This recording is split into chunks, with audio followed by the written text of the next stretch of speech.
नमस्कार। आज सुनिए मुंशी प्रेमचंद की लिखी कहानी आखिरी मंजिल। आज 3 साल गुजर गए। यही मकान है, यही बाग है, यही गंगा का किनारा, यही संगमरमर का हौज, यही मैं हूं और यही दरो दीवार। मगर इन चीजों से दिल पर कोई असर नहीं होता। वह नशा जो गंगा की सुहानी और हवा के दिलकश झोंकों से दिल पर छा जाता था, उस नशे के लिए अब जी तरस जरस के रह जाता है। अब वह दिल नहीं रहा। वह युवती जो जिंदगी का सहारा थी, अब इस दुनिया में नहीं है। मोहिनी ने बड़ा आकर्षक रूप पाया था। उसके सौंदर्य में एक आश्चर्यजनक बात थी। उसे प्यार करना मुश्किल था, वह पूजने के योग्य थी। उसके चेहरे पर हमेशा एक बड़ी लुभावनी आत्मिकता की दीप्ति रहती थी। उसकी आंखें, जिनमें लाज और गंभीरता और पवित्रता का नशा था, प्रेम का स्रोत थी। उसकी एक एक चितवन, एक एक क्रिया, एक एक बात उसके हृदय की पवित्रता और सच्चाई का असर दिल पर पैदा करती थी। जब वह अपनी शर्मीली आंखों से मेरी ओर ताकती तो उसका आकर्षण और उसकी गर्मी मेरे दिल में एक ज्वारभाटा सा पैदा कर देती थी। उसकी आंखों से आत्मिक भावों की किरणें निकलती थीं, मगर उसके होठों प्रेम की बानी से अपरिचित थे। उसने कभी इशारे से भी उस अथाह प्रेम को व्यक्त नहीं किया जिसकी लहरों में वह खुद तिनके की तरह बही जाती थी।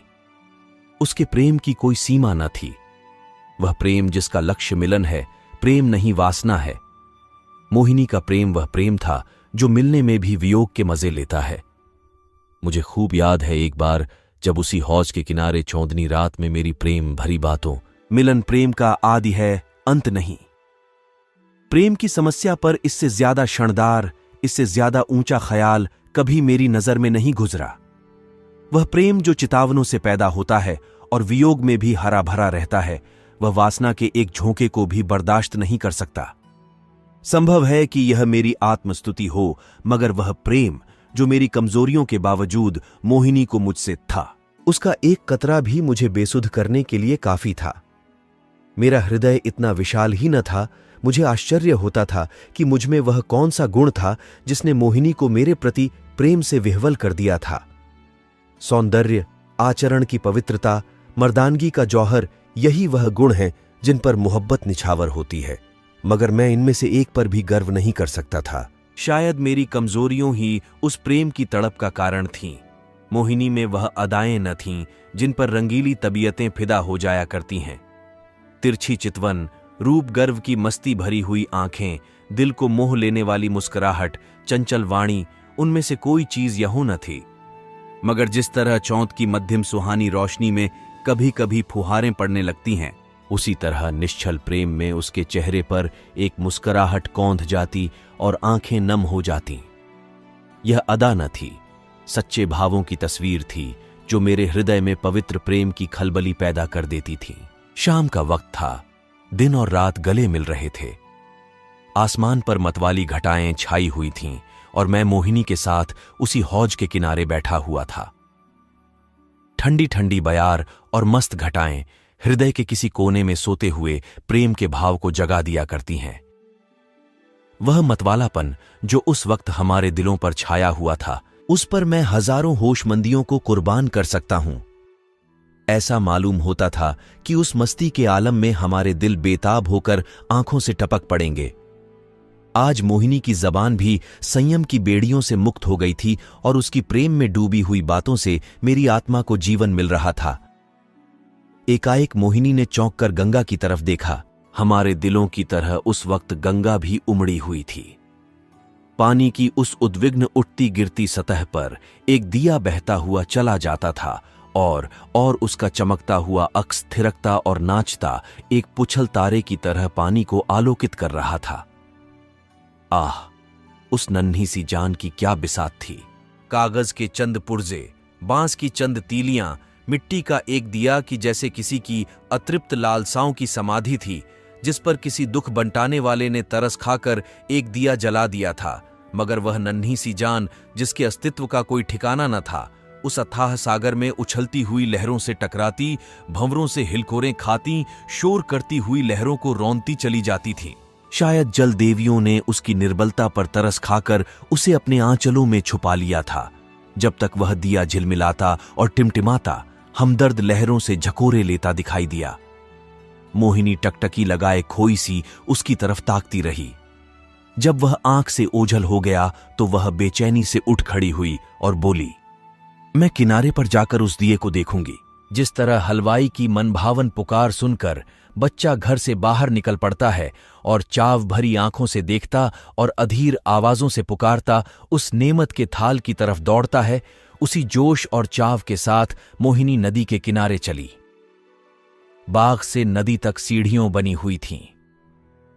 हम दोनों तेजी के साथ नीचे उतरे और किनारे पहुंचते ही मोहिनी ने खुशी के मारे उछलकर जोर से कहा, अभी है, अभी है, देखो वह निकल गया।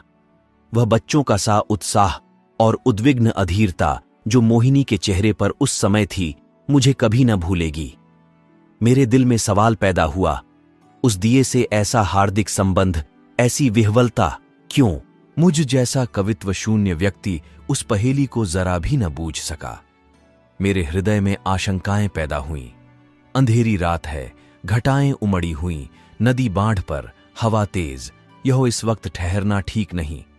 मगर मोहिनी, वह चाव भरे भोलेपन की तस्वीर, उसी दिए की तरफ आंखें लगाए चुपचाप खड़ी थी और वह उदास दिया ज्यों हिलता मचलता चला जाता था, न जाने कहूं किस देश। मगर थोड़ी देर के बाद वह दिया आंखों से ओझल हो गया। मोहिनी ने निराश स्वर में पूछा, गया? बुझ गया होगा। और इसके पहले कि मैं जवाब दूं, वह उस डोंगी के पास चली गई जिस पर बैठकर हम कभी कभी नदी की सैरें किया करते थे, और प्यार से मेरे गले लिपटकर बोली, मैं उस दिए को देखने जाऊंगी कि वह कहाँ जा रहा है, किस देश को। यह कहते कहते मोहिनी ने नाव की रस्सी खोल ली। जिस तरह पेड़ों की डालियों तूफान के झोंकों से झंकोले खाती हैं, उसी तरह यह डोंगी डौंवाडोल हो रही थी। नदी का वह डरावना विस्तार, लहरों की वह भयानक छल्लौंगे, पानी की वह गरजती हुई आवाज, इस खौफनाक अंधेरे में इस डोंगी का बेड़ा क्यों कर पार होगा? मेरा दिल बैठ गया। क्या उस अभागे की तलाश में यह किश्ती भी डूबेगी? मगर मोहिनी का दिल उस वक्त उसके बस में न था। उसी दिए की तरह उसका हृदय भी भावनाओं की विराट, लहरों भरी, गरजती हुई नदी में बहा जा रहा था। मतवाली घटाएं झुकती चली आती थीं कि जैसे नदी के गले मिलेंगी, और वह काली नदी यूं उठती थी कि जैसे बदलों को छू लेंगी। डर के मारे आंखें मुंदी जाती थीं। हम तेजी के साथ उछलते, कगारों के गिरने की आवाजें सुनते, काले काले पेड़ों का झूमना देखते चले जाते थे। आबादी पीछे छूट गई, देवताओं को बस्ती से भी आगे निकल गए। एकाएक मोहिनी चौंक कर उठ खड़ी हुई और बोली, अभी है, अभी है, देखो वह जा रहा है। मैंने आंख उठाकर देखा, वह दिया ज्यों का त्यों हिलता मचलता चला जाता था। उस दिए को देखते हम बहुत दूर निकल गए। मोहिनी ने यह राग अलापना शुरू किया। मैं साजन से मिलन चली कैसा तड़पा देने वाला गीत था, और कैसी दर्द भरी रसीली आवाज, प्रेम और आंसुओं में डूबी हुई। मोहक गीत में कल्पनाओं को जगाने की बड़ी शक्ति होती है। वह मनुष्य को भौतिक संसार से उठाकर कल्पना लोक में पहुंचा देता है। मेरे मन की आंखों में उस वक्त नदी की पुरशोर लहरें, नदी किनारे की झूमती हुई डालियों, सनसनाती हुई हवा, सबने जैसे रूप धर लिया था, और सब की सब तेजी से कदम उठाए चली जाती थीं अपने साजन से मिलने के लिए।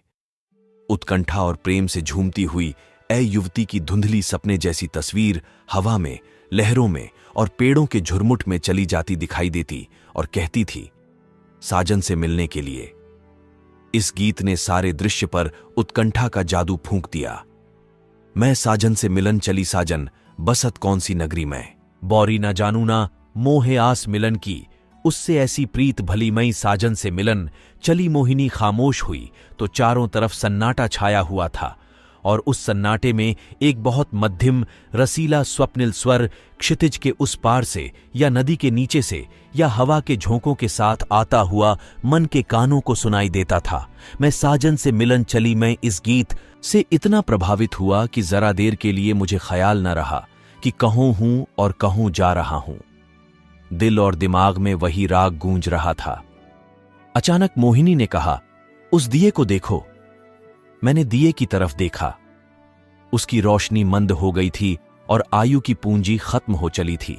आखिर वह एक बार जरा भभका और बुझ गया। जिस तरह पानी की बूंद नदी में गिरकर गायब हो जाती है, उसी तरह अंधेरे के फैलाव में उस दिए की हस्ती गायब हो गई। मोहिनी ने धीमे से कहा, अब नहीं दिखाई देता, बुझ गया। यह कहकर उसने एक ठंडी सांस ली। दर्द उमड़ आया, आंसुओं से गला फंस गया। जबान से सिर्फ इतना निकला, क्या यही उसकी आखिरी मंजिल थी? और आंखों से आंसू गिरने लगे। मेरी आंखों के सामने से पर्दा सा हट गया। मोहिनी की बेचैनी और उत्कंठा, अधीरता और उदासी का रहस्य समझ में आ गया और बरबस मेरी आंखों से भी आंसू की चंद बूंदें टपक पड़ी। क्या उस शोर भरे, खतरनाक, तूफानी सफर की यही आखिरी मंजिल थी? दूसरे दिन मोहिनी उठी तो उसका चेहरा पीला था। उसे रात भर नींद नहीं आई थी। वह कवि स्वभाव की स्त्री थी। रात की इस घटना ने उसके दर्द भरे भावुक हृदय पर बहुत असर पैदा किया था। हंसी उसके होंठों पर यूं ही बहुत कम आती थी। हाँ, चेहरा खिला रहता था। आज से वह हंसमुखपन भी विदा हो गया। हरदम चेहरे पर एक उदासी सी छाई रहती और बातें ऐसी जिनसे हृदय छलनी होता था और रोना आता था। मैं उसके दिल को इन ख्यालों से दूर रखने के लिए कई बार हंसाने वाले किस्से लाया, मगर उसने उन्हें खोलकर भी न देखा। हाँ, जब मैं घर पर न होता तो वह कवि की रचनाएं देखा करती, मगर इसलिए नहीं कि उनके पढ़ने से कोई आनंद मिलता था, बल्कि इसलिए कि उसे रोने के लिए ख्याल मिल जाता था। और वह कविताएं जो उस जमाने में उसने लिखीं, दिल को पिघला देने वाले दर्द भरे गीत हैं। कौन ऐसा व्यक्ति है जो उन्हें पढ़कर अपने आंसू रोक लेगा? वह कभी कभी अपनी कविताएं मुझे सुनाती और जब मैं दर्द में डूबकर उनकी प्रशंसा करता तो मुझे उसकी आंखों में आत्मा के उल्लास का नशा दिखाई पड़ता। हंसी, दिल्लगी और रंगीनी मुमकिन है कुछ लोगों के दिलों पर असर पैदा कर सके, मगर वह कौन सा दिल है जो दर्द के भावों से पिघल न जाएगा? एक रोज हम दोनों इसी बाग की सैर कर रहे थे। शाम का वक्त था और चैत का महीना। मोहिनी की तबीयत आज खुश थी। बहुत दिनों के बाद आज उसके होंठों पर मुस्कुराहट की झलक दिखाई दी थी। जब शाम हो गई और पूरन मासी का चौंद गंगा की गोद से निकलकर ऊपर उठा तो हम इसी हौज के किनारे बैठ गए। ये मौलसिरियों की कतार और यह हौज मोहिनी की यादगार है। चौंदनी में बिसात आई और चौपड़ होने लगी। आज तबीयत की ताजगी ने उसके रूप को चमका दिया था और उसकी मोहक चपलताएं मुझे मतवाला किए देती थीं। मैं कई बाजियों खेला और हर बार हारा। हारने में जो मजा था वह जीतने में कहूं। हल्की सी मस्ती में जो मजा है वह छकने और मतवाला होने में नहीं। चांदनी खूब छिटकी हुई थी। एकाएक मोहिनी ने गंगा की तरफ देखा और मुझसे बोली, वह उस पार कैसी रोशनी नजर आ रही है। मैंने भी निगाह दौड़ाई। चिता की आग जल रही थी, लेकिन मैंने टाल कर कहा, सौंझी खाना पका रहे हैं। मोहिनी को विश्वास नहीं हुआ। उसके चेहरे पर एक उदास मुस्कुराहट दिखाई दी और आंखें नम हो गईं। ऐसे दुख देने वाले दृश्य उसके भावुक और दर्दमंद दिल पर वही असर करते थे जो लू की लपट फूलों के साथ करती है। थोड़ी देर तक वह मौन निश्चला बैठी रही, फिर शोक भरे स्वर में बोली, अपनी आखिरी मंजिल पर पहुंच गया। आप सुन रहे थे मुंशी प्रेमचंद की लिखी कहानी आखिरी मंजिल।